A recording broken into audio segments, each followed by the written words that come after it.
of HART and PSTA to work together. The issue of regional transportation is also very important. I know that with the recent cutbacks, we lost the bus that ran directly between downtown Tampa and Clearwater, the old 200X. I was hoping that PSTA would sort of take over that route, because you do have those long distance highway type buses that are probably better suited for that type of service. But unfortunately, I guess the alternative right now is van pools, but in my opinion, van pools are a bit, if you're not a native or if you're just visiting area, van pools may sort of put you off. So to get from Clearwater to downtown Tampa, you need probably to go down to Largo, catch a 300X to come across the bay. So hopefully in the future we can address regional transit properly. I know we've had studies after studies after studies, and there's even a study going on right now about that. But when it comes to funding, we need to step up and come up with solutions. It may not be one solution like a regional sales tax or regional gas tax, but maybe a little combination of things like perhaps a rental car surcharge, or maybe some expenditures, or some expenditures from the resort tax that both counties levy. I know that in Hillsborough County, I'm sort of envious of PSTA, because you do have a 3/4 ad valorem tax, and I wish we would raise our existing half mil to a 3/4 of a mil, because that would go a long way to addressing the local transit needs in Hillsborough County. Thank you. Thank you, sir. Next speaker is Bakari Brown.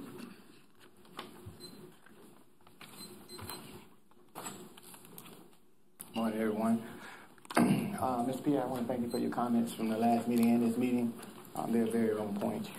What I want to comment on is I have, or I should say had, a Camry, Toyota Camry that now has a blown head gasket. So my primary dependence is on HART Transit.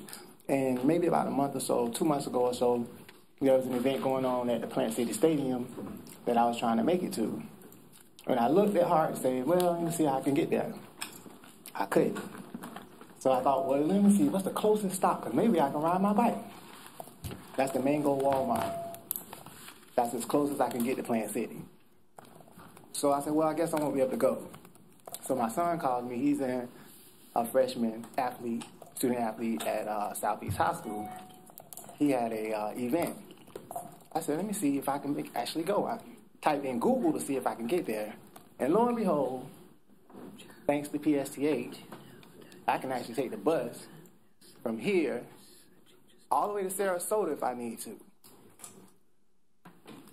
I don't know who I should be applying for that, but that's amazing that I can go all the way to Sarasota on the city bus. But I can't go all the way to Plant City in my own city, my own county, on transit. So before we jump up and down and get all excited and happy about an autonomous vehicle on a thoroughfare that's basically obsolete for about 20 years, let's please try to work towards getting people around our own county. Thank you, sir. Is there anyone else wishing to address this joint committee? Anyone else? Thank you.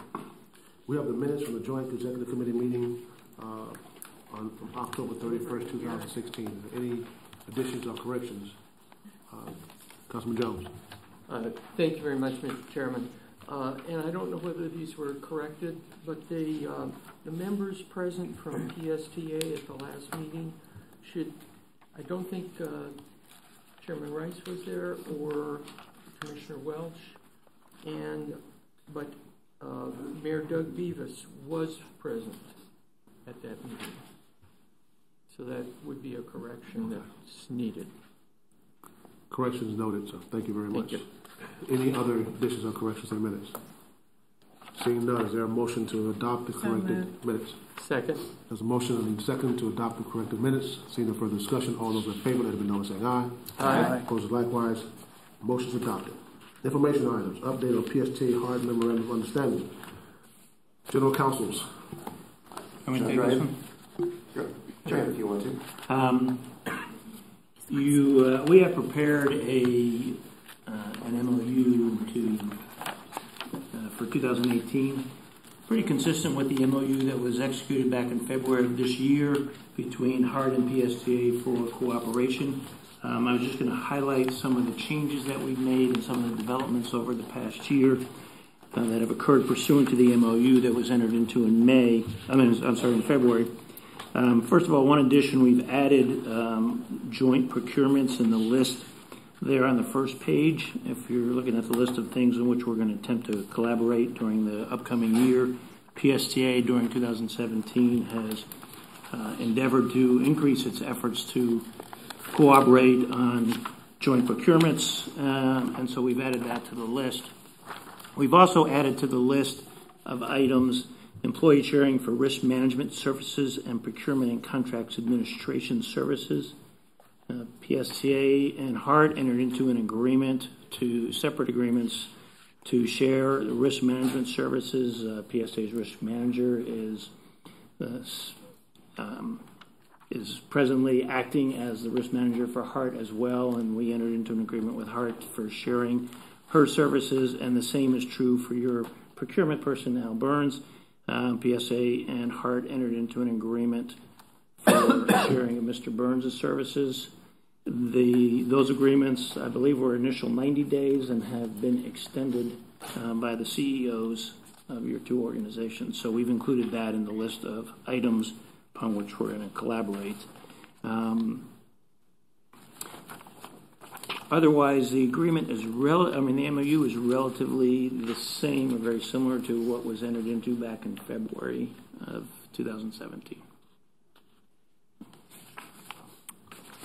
Okay, Mr. Smith, is there anything you'd like to add to it? No, I think that's a pretty succinct summary. It is in, I think, page 4.1 of your packet, and it breaks down each of the changes, and I think Alan's adequately covered them. Okay, I don't think there's anything we need to adopt on that. That's just a little update. Am I correct? Well, I know our board's already approved the form of the MOU a couple of times, so I'm not sure whether, I would assume PSTA did as well. So I don't think we necessarily need a joint action. All right. Any discussion on it? Okay, very good. Thank you. Update on shared assets. Who's doing that? Deborah?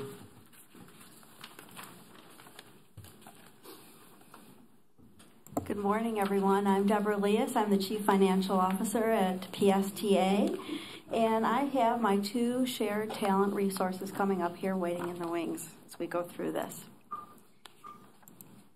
There we go. One of the things I'm just going to go briefly through today is a little bit of the background of how we got here, the opportunities, the benefits, and even some of the challenges that we've had. This is not the most recent one, so I'll just skip through this. But we have been looking at sharing resources for a long time. And I will just move forward here a little bit on this. And one of the things that we've been doing for quite some time now is actually doing joint procurements, whether it be bulk fluids, our fuel. Recently we've done our transit asset management. We've got surveys and the talent acquisition, which I believe was talked about this morning. So there's quite a bit that we've been doing in the past in addition to the routes that you just heard about. And when we started looking at what could we do together as two different areas to look at, we both had a lot of suggestions, but life has a way of answering that as to where to start first. In May, PSTA lost their procurement director who went on to other opportunities, and that gave us an opportunity to take a look at procurement. Al had actually reached out to me and said, is this something that we could really work on and do? I think by the end of our hour-long conversation, he felt like he had been interviewed. So we moved forward on that, and of course, as the CFO, I get very excited about the fact that we can save money. And the same thing as far as receiving money for Diane Randall, who's just been recently promoted to our risk director. So we went ahead and moved forward with the MOUs. And I'm going to have Al come up and just for a minute talk a little bit about his experience, and then I'll have Diane come up and talk about hers. Thank you. Mr. Chair, Ms. Chair, Al Burns, Director of Procurement, HART and PSTA. I've been very fortunate in this opportunity, and like my PSTA boss just said, we've been doing procurements together for a while, but it's been a huge educational experience. Working at PSTA, I'm learning things from their general counsel, Alan Zimmett, who's making me aware of different policy changes, and it's having a ripple effect on things that we're doing here at HART. As you know, or may not know, procurement is more process driven. Every time I come to the board of directors for a resolution on a contract, there's a very succinct process that we follow for both IFBs and RFPs. I've been at HART. I was the director of procurement in Indianapolis. I've been here now for 7 years in the same capacity. So I've had a pretty long tenure at this position. PSTA has a young staff. I like to refer to them like sponges. And one of the persons that I work with a lot during my course of time is Eric Hobner, and he's in the back row. If you could just raise your hand. He's a real pleasure to work with, and he's a true asset. Mentoring, I like to see myself as a mentor for the PSTA staff as well as the HART staff, and we follow best practices. Anytime we don't make it up as we go. Earlier this morning, there was discussion on a certain topic, and I referred to the FAR, and I referred to best practice. It's not something that I just say, oh, well, this sounds good. We gain a lot of efficiencies in what we purchase: fuel, bulk fluids, high-ticket items. And as anyone knows that's been around procurement, when you bring two agencies, and sometimes it's more than just two agencies, we get a lot of economy for scale. The savings on the salary and benefits, I wish I got more. No, I'm just joking. but there is savings for both agencies, and I think it's working out well. I want to thank Catherine, and I want to thank Brad, Debbie, and Jeff for giving me the opportunity, and I think it's working out well for everybody. Thank you, Mr. and Mrs. Chair.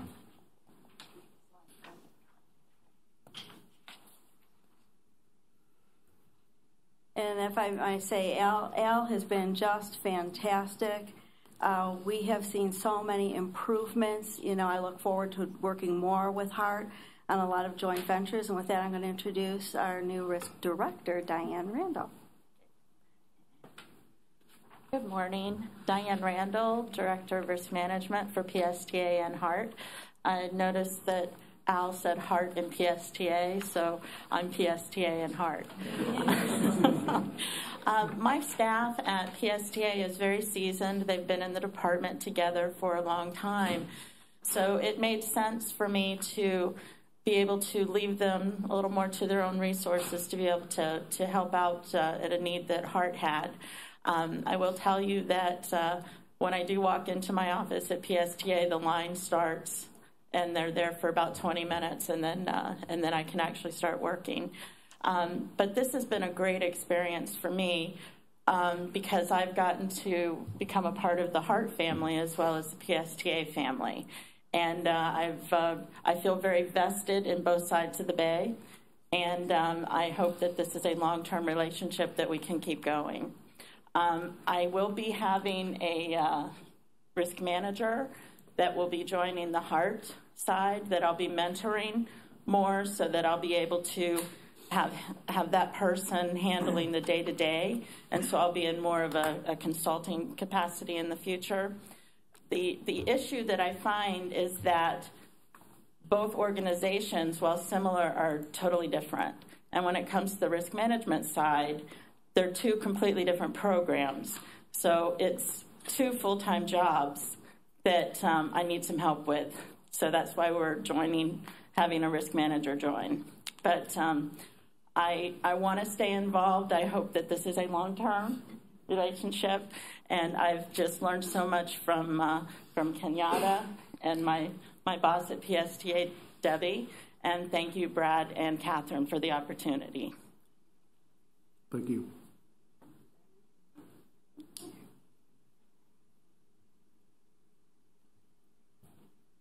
Alan had mentioned we have the interlocals that are in place. Both agencies have done, I think, have learned quite a bit through all of this and the mentoring that both Diane and Al have gone through. A lot of benefits to it, cost sharing opportunities, cost savings, collaboration across the Bay. And the one of the challenges is kind of like, where have they gone? And this is something that Diane sits just down the hall from me at PSTA. And when you've had somebody there who is such a great resource, my first initial reaction the first couple of months is, where's Diane? Where did she go?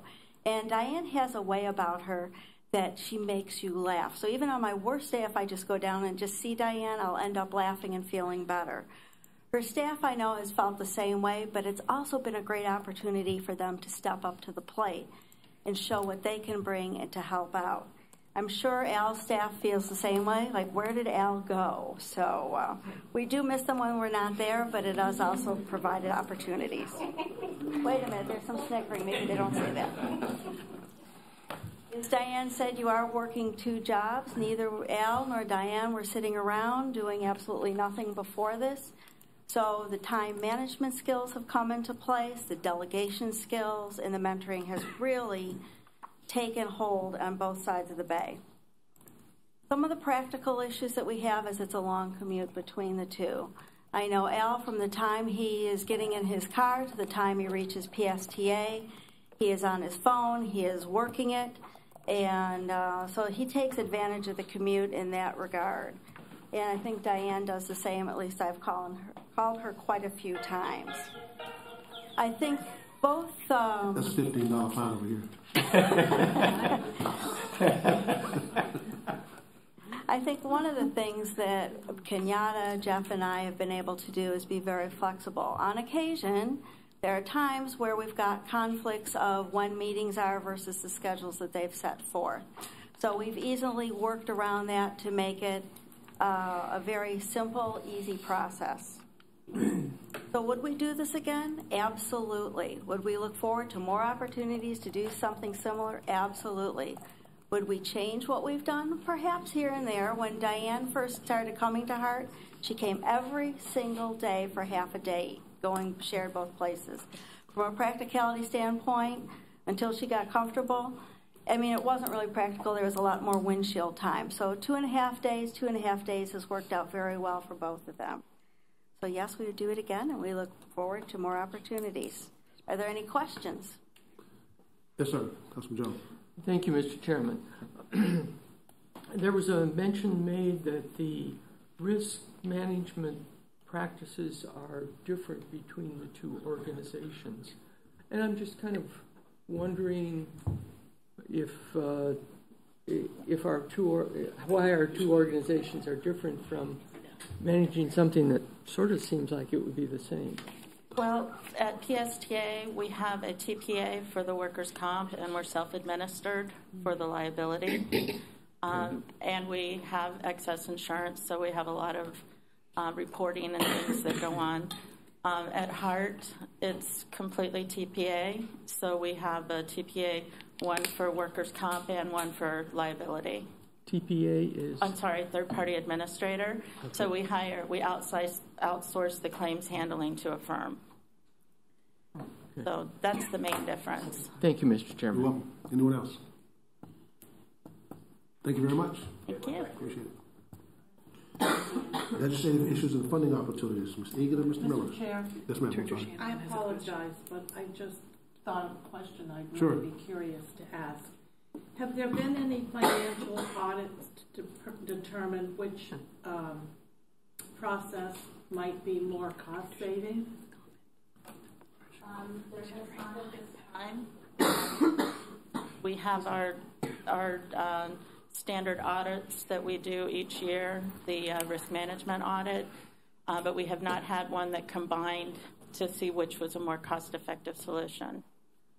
Well, may I? No, sure. It just occurs to me that this might be an opportunity to take a look at each system or process that we have in place and figure out if one is more effective and efficient and cost-saving than the other.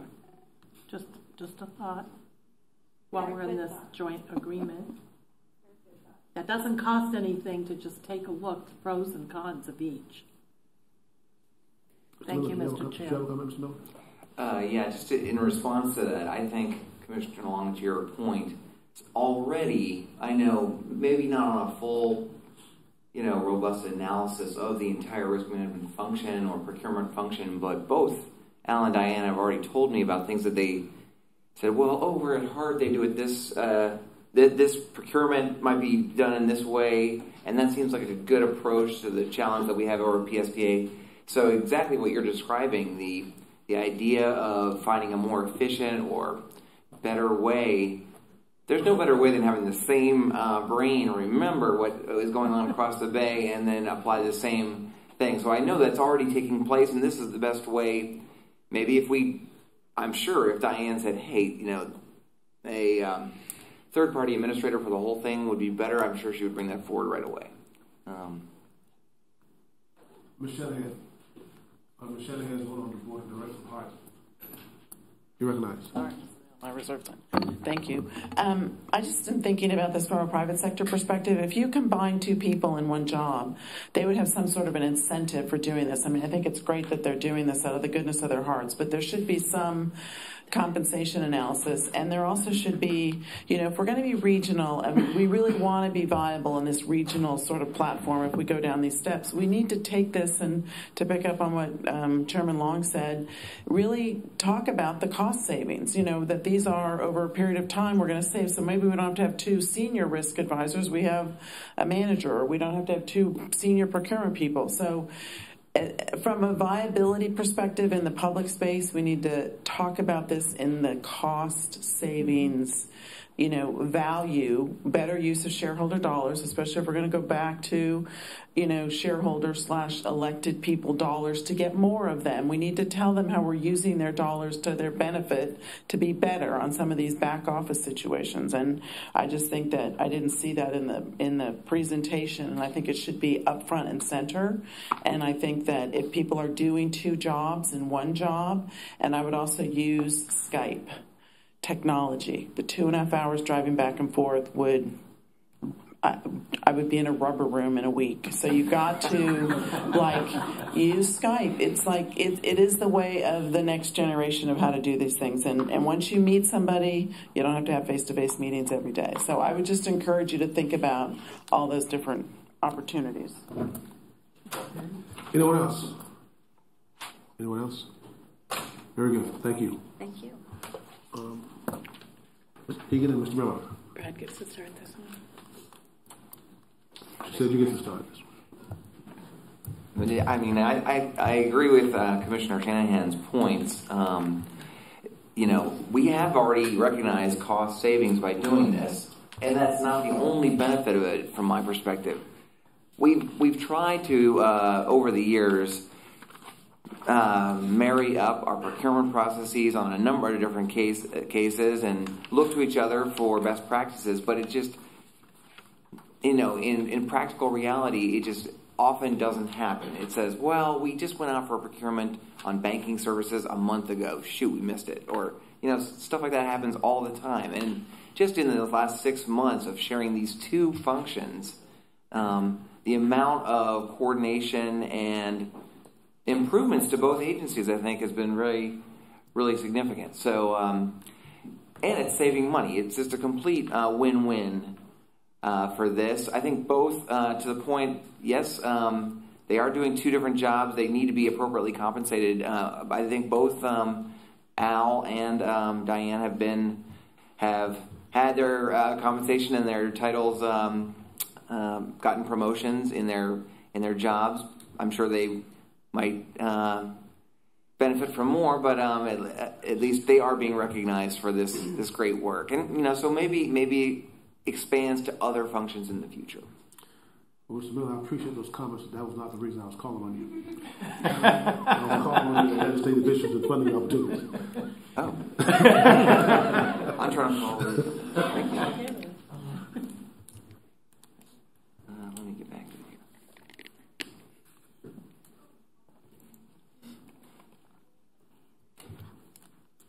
Okay, well, PSTA has been carefully going through its legislative priority development process over the last several months.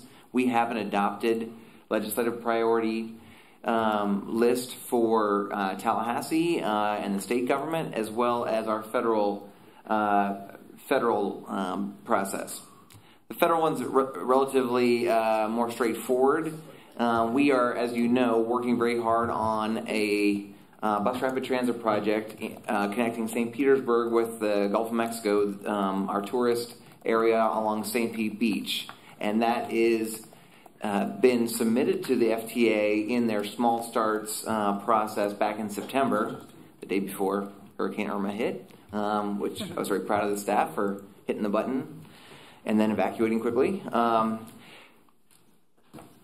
We need to have a lot of advocacy to make sure that gets appropriately reviewed by the federal government, especially in these times. And so to that end, I was very excited to just complete a trip to Washington, D.C. with Commissioner Long joining me, as well as the Executive Director of the Tampa Bay Partnership, Mr. Rick Homans, and the newly appointed Chair of TBARTA, Mr. James Holton.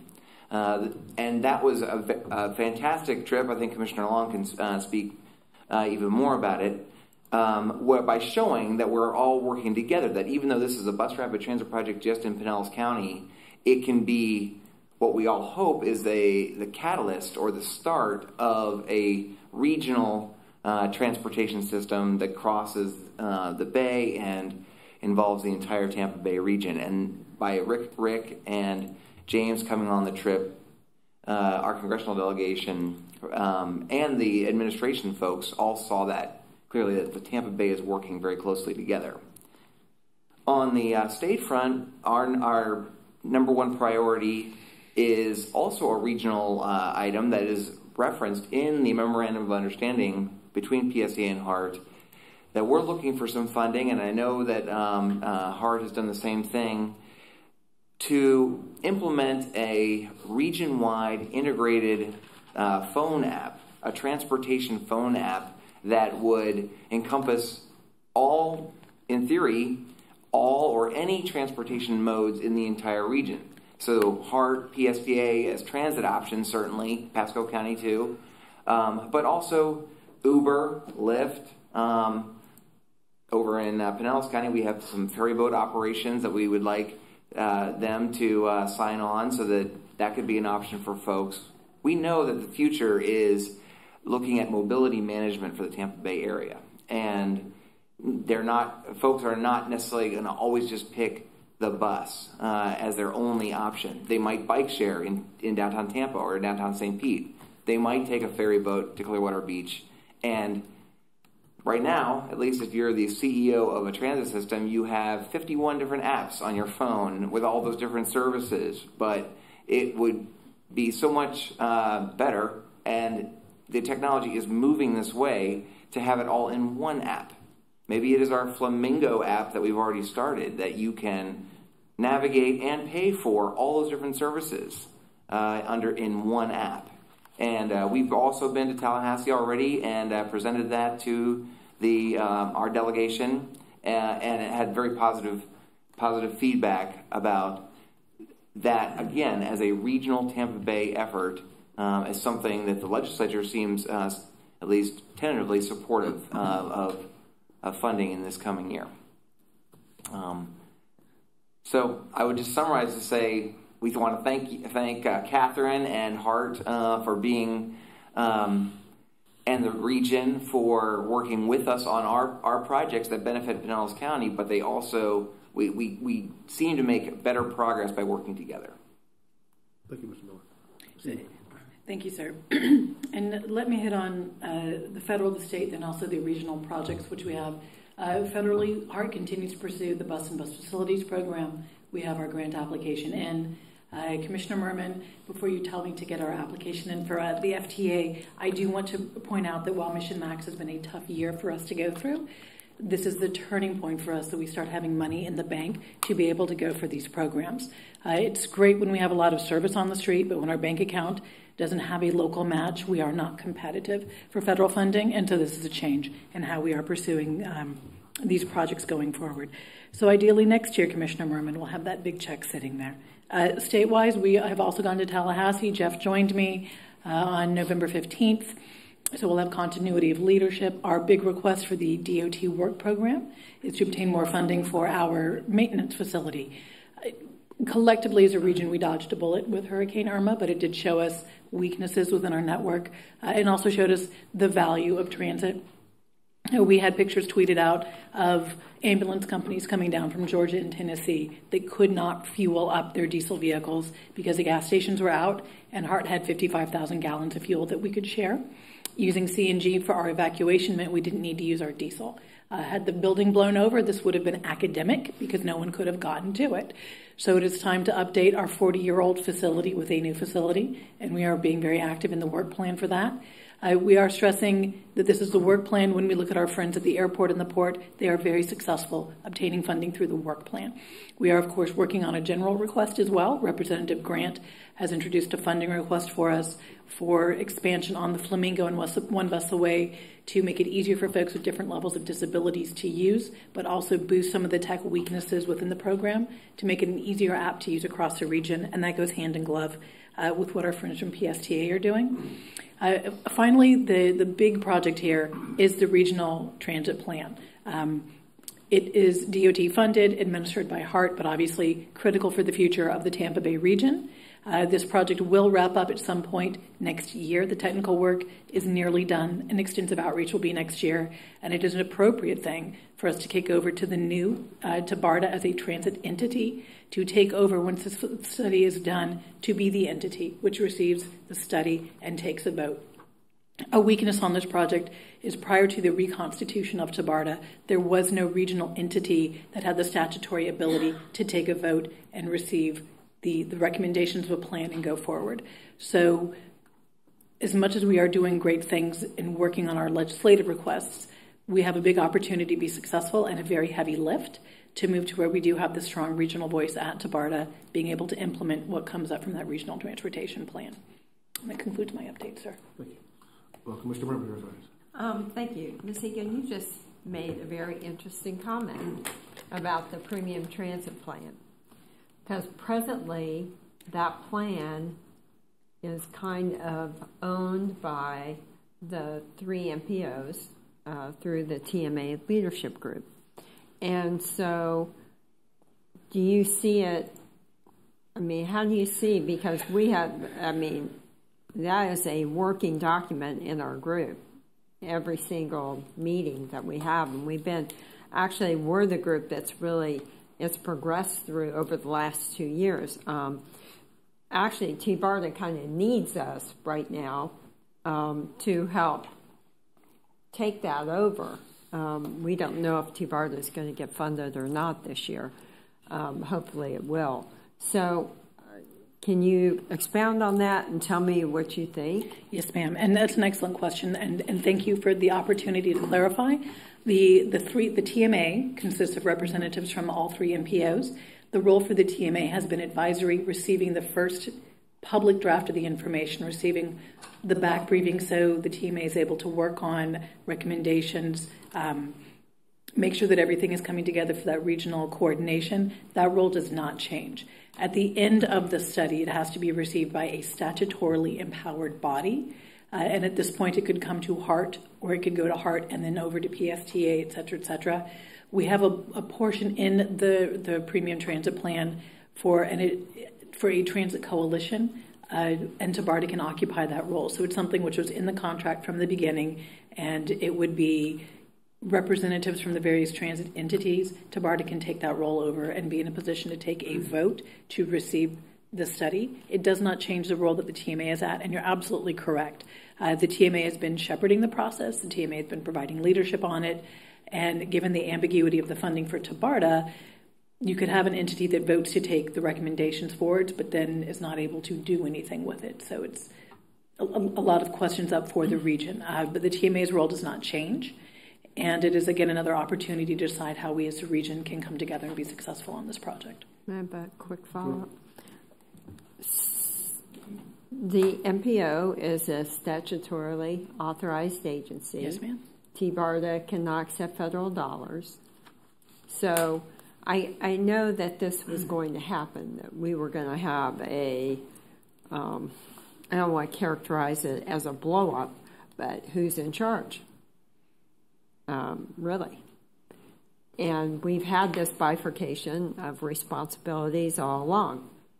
MPOs, HART, now we have TBARTA in the mix, and who's really going to be the one voice? We know HART here, as well as PSTA, has tremendous clout because you accept federal dollars, you are a taxing authority. I mean, it's enumerated all the things you have. TBARTA isn't quite there. I mean, they really need both of us, the MPOs and the transit agencies, to be working with them. So I guess, because I'm meeting with Mr. Holden today, and I guess my question to him is going to be, who are you going to bring in, or how are we going to decide this convergence of information, and who's going to be the, quote, top dog to really see this forward? Because we can't have everybody all over the place, otherwise we'll get nothing done. We need to take this plan, which is going to be a good plan, and really move it forward in a very robust way. Mr. Chair, may I respond? Yes, Commissioner Merman. Commissioner Merman, thank you so much for saying what so many folks have been thinking for so long and putting it out there for us to have a discussion about. You absolutely have hit the biggest problem right on the head. And I do believe that that is one of the reasons why the legislature worked so hard to pass this new TBARTA legislation. Because if you've been entrenched in the bowels, and I know you have, of trying to provide solutions for transportation, you know that what you all just said is exactly why we haven't moved further in this region than we have.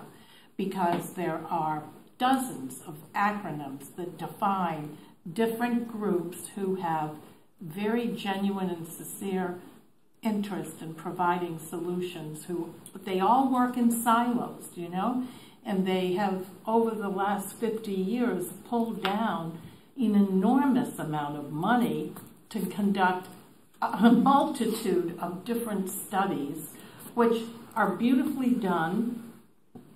We all pretty much, if you've lived here long enough, recognize what the problem is. Those studies have sat in these beautiful big binders on shelves and haven't resulted in very progressive projects that have been completed. In my mind, I think it's important that those of us that continue working on this issue are completely open to a brand new model of how we get this done once and for all.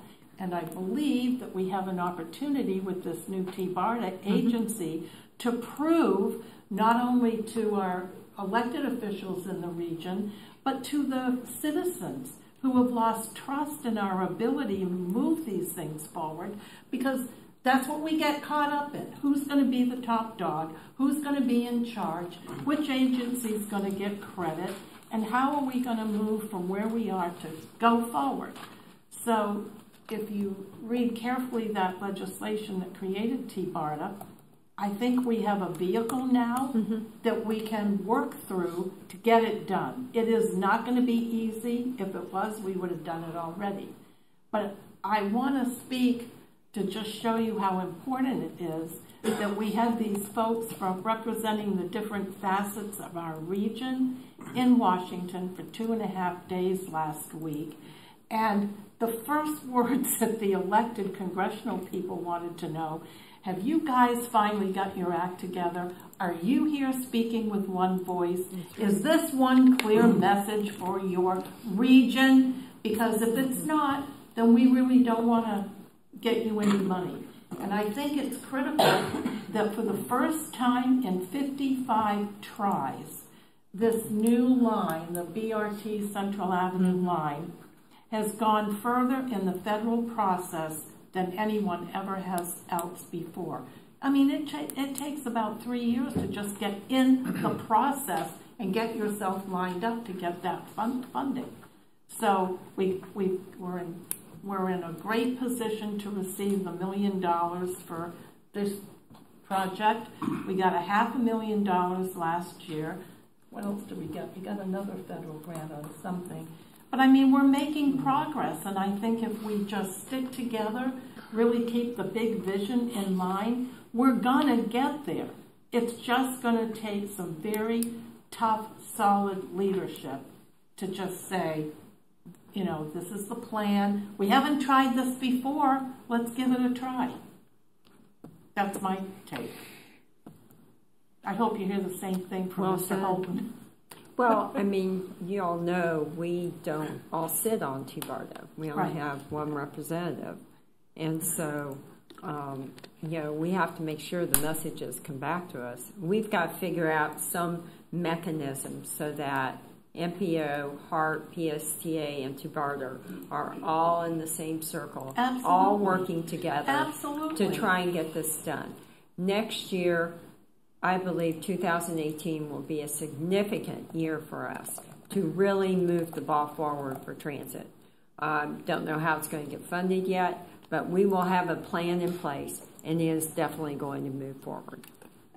To speak to the funding, Mr. Chair, if I might, we do have a commitment from the legislature to bring back that $1 million. Now, I know the legislative process, you too, but, you know, when you start out, here it's a today, long process, tomorrow. And nothing is certain till Siney died, right? But we're in the conversation, and there was another whole conversation going on, thanks to Senator Brandis and the new bill that he's filed to open up the bed tax to potentially use a portion of that money to fund transportation. And I, for one, think that we almost have a responsibility to use some of those dollars.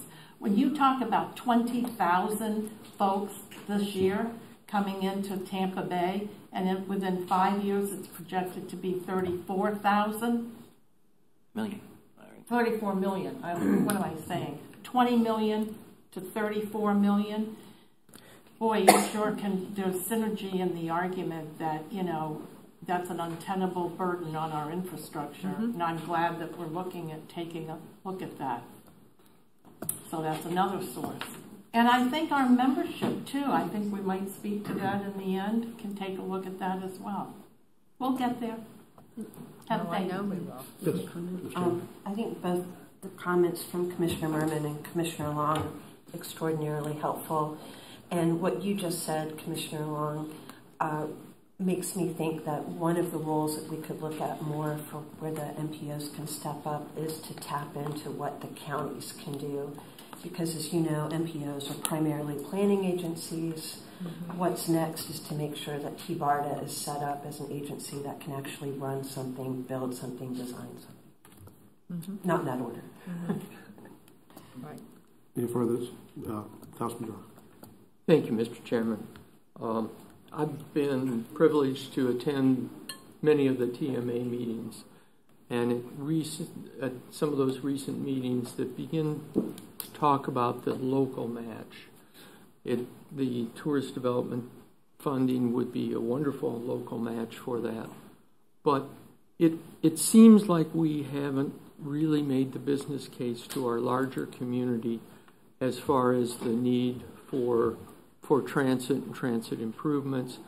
The Tampa Bay Partnership in their regional competitiveness survey that they just issued clearly identifies how we compare to other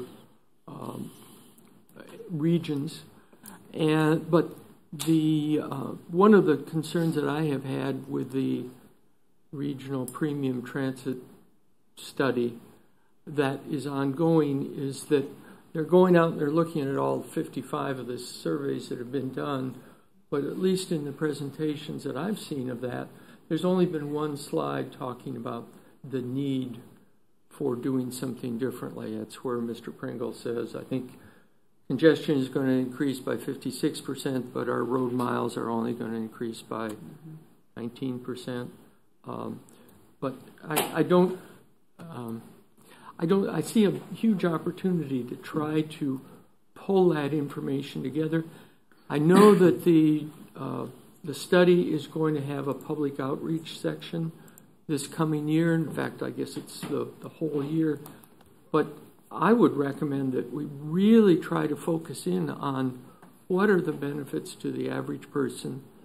We won't convert everybody, but so that people understand how we are disadvantaged competitively and how that could change, and let them help make the decision as to are they going to support it or are they not. So I know that HART has had a much stronger portion of the leadership role in that premium transit study, and so I think that would be one thing that you could help us on. Thank you, Mr. Chairman. Thank you, sir. Any further discussion on that?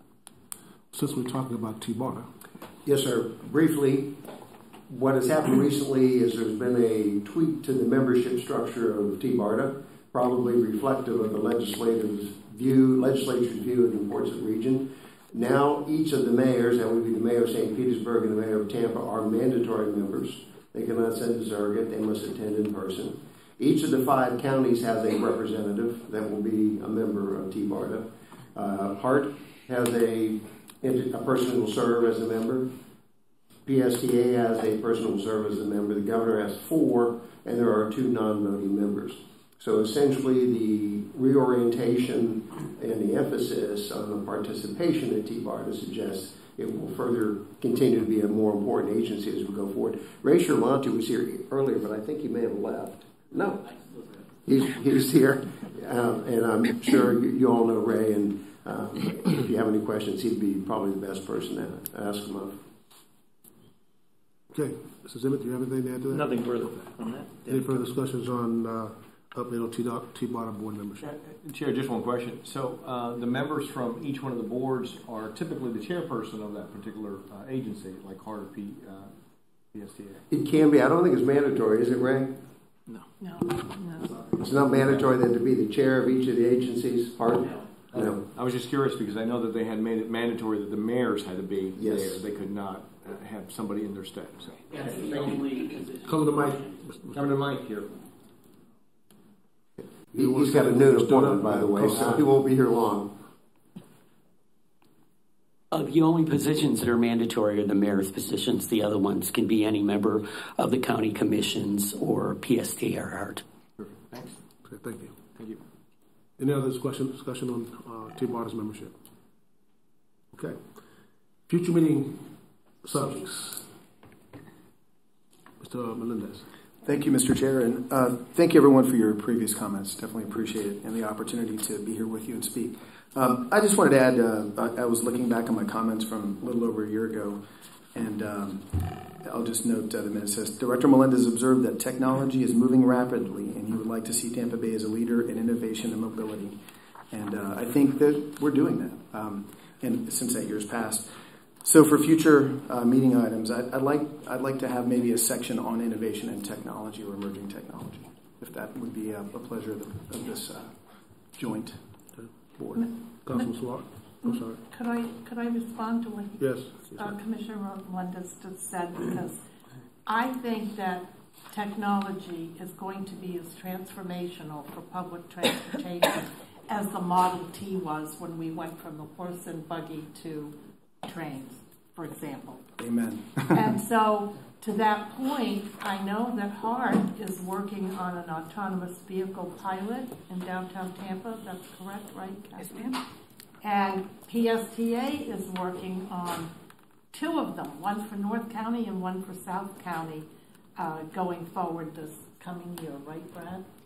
And so to someone made the point, I'm not sure who's talked about the roads, and we cannot build ourselves with roads out of the congestion that we have in our region. I mean, it's just prohibitively expensive. And I'd just like to share a very, what I found to be profound comment that was made to me by a gentleman that I was meeting with about 2 months ago, who said that for this region, it could be a blessing that we haven't moved further away from where we are now. Because for those areas that have huge multi-million-dollar investments in heavy rail and cars and all of that kind of thing, we have an opportunity to be very nimble, very effective, and at the same time cost-effective. So I'm really looking forward to the future. I just think it's enormously bright, and as long as we don't get stuck in who moves the cheese and just be happy the cheese is being moved, I think we'll be very successful. Thank you. Yes. You're welcome. So I support what he said 100%, and I think the sooner we can have that kind of a meeting and get some real exciting presentations about the future of where we're going. We're working in our county on a signalization management system for the entire county that enables the satellites to talk to the signals in the highway that talk to the cars. And it's an unbelievable program that has enabled us. You can drive on Gulf Bay now and not get stuck in red lights if you go the speed limit. Okay. All right, thank you, Councilman Suarez. Thank you, Chair. Just two things. One about the technology part of it. I think that, even though we talk about it a lot, we're a lot further along than other people. I would, myself actually, and Councilwoman Rice were both in Charlotte, North Carolina a couple weeks ago, and I saw the train there. I walked past it. I didn't see a train. It was very seldom they came by. I didn't know how to buy a ticket. I didn't know how to do it. None of that information was available, and there was no app that I know of that was available for me to be able to do that other than getting online to their system. So we're talking about smarter things and even people that have, a light rail system. So not everybody's perfect, but I think that we have, I think we're ahead of the game, if nothing else. But what I was going to ask, Chair, I'm not sure when our next meeting is scheduled and whether or not we've discussed it, but what I'd like to have come back specifically on the risk management services, I'd like to see some of those numbers as to estimates of savings in terms of putting the two together, because I do think that's a great direction for us to be going. The TPA issue, I'm in the insurance industry, if no one else knows that, and the economies of scale that you can get by virtue of the third-party administrator system is immense, especially if they're combined, and there may be something in the future that we can look at, and I'm sure that the staff over here is already looking at that. I know that on our side, our staff met privately with a consultant that I had suggested that they meet with to look at some of our real needs when it came to risk management. Thank you, Ms. Egan, for allowing that to go forward and having that conversation. I think they got a lot of information out of it. And I think that both sides are going to be much better off by having it combined. But I like to see the numbers to make sure we're going in the right direction. So maybe at the next meeting that would be something that we can talk about. Thank you. Any other discussion on future items to be discussed at our joint meetings whenever we have those again? Well, I have one which kind of follows on what Commissioner Melendez said. Why don't we think about having at one of our upcoming meetings a conversation about how technology could help us more easily get our processes done, our backroom technology information with our iPads and all of that kind of thing. There might be some cost savings there as well. Good. Right? It's all about the technology. Yeah, I would say that, absolutely. Yeah. The front of the house and the back of the house, right? Yeah. Yeah. Exactly. Yeah. And in between the house. Any other subjects we want to discuss in future meetings? So, yes, Mr. Miller. I just wanted to say on behalf of PSTA, how much we want to wish Catherine the best of luck, and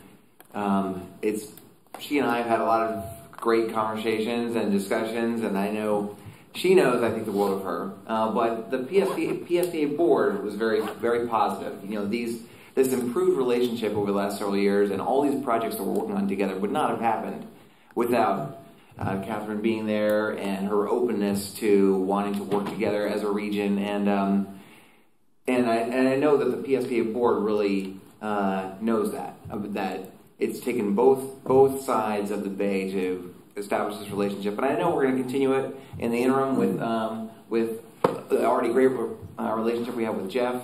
And I have pretty strong confidence that no matter how HART moves forward, we've got a great foundation to build on this relationship in the future. So thank you. Thank you. And our executive committee at our last meeting signed a little card for you. Thank you very much. Any other discussion on future meeting subjects? I guess we'll allow our staffs to come together and try to figure out a date that we can get back together and bring forth another meeting. Let me say to you, Mr. Miller, and to PSTA, thank you all for coming over here and meeting with us. Just because Ms. Egan's leaving, going to that black and gold part of the country, where everything up there is black and gold, talking about Pittsburgh and Allegheny County, does not mean we will not continue to do this. Jeff will be our interim director until we bring someone on board. And whoever that person may be that we bring on board, we will make sure that we continue to have these type of relationships and working together to work out some of the issues, or I don't want to call them issues, but some of the future aspects that we look at. Technology is definitely one of them. And we all got to realize that we're getting into the area of transit. We're not bus systems anymore. We're transit systems, and that's important. So whomever fills these shoes, Ms. Egan will be leaving. We will make sure that this relationship continues. Yes, sir, Mr. Jones. The one suggestion that I might have going forward is that the two boards might want to schedule a meeting every 6 months or something like that. Put that on the calendars rather than wait to have one and then try to schedule it, because it seems to be such a challenge in getting something. Well, I think we can work on that. The last meeting we had was October 16th, October 2016. Now it's November 2017. I think we need to get together much more often than that. I don't know if... Pardon? December. Oh, it's December. Okay. So you need to stay. That's a good reason for you to stay. Thank you, sir. She never would have said that if she didn't already have another job. It would still be November. Maybe we need to look at it every quarter, maybe. If that's too often, maybe every 6 months of coming together. And I think we need to probably look at coming over your side of the bay, if at all possible. Whatever it takes, there's a lot going on. That's right. That's right. Any further discussion on anything else? Seeing none, we adjourn. Thank you very much. Thank you. Thank you, Chair. Thank you.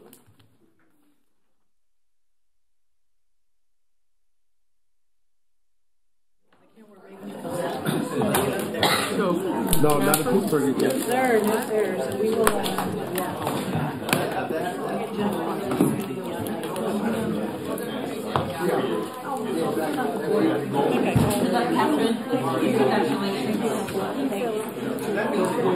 Congratulations.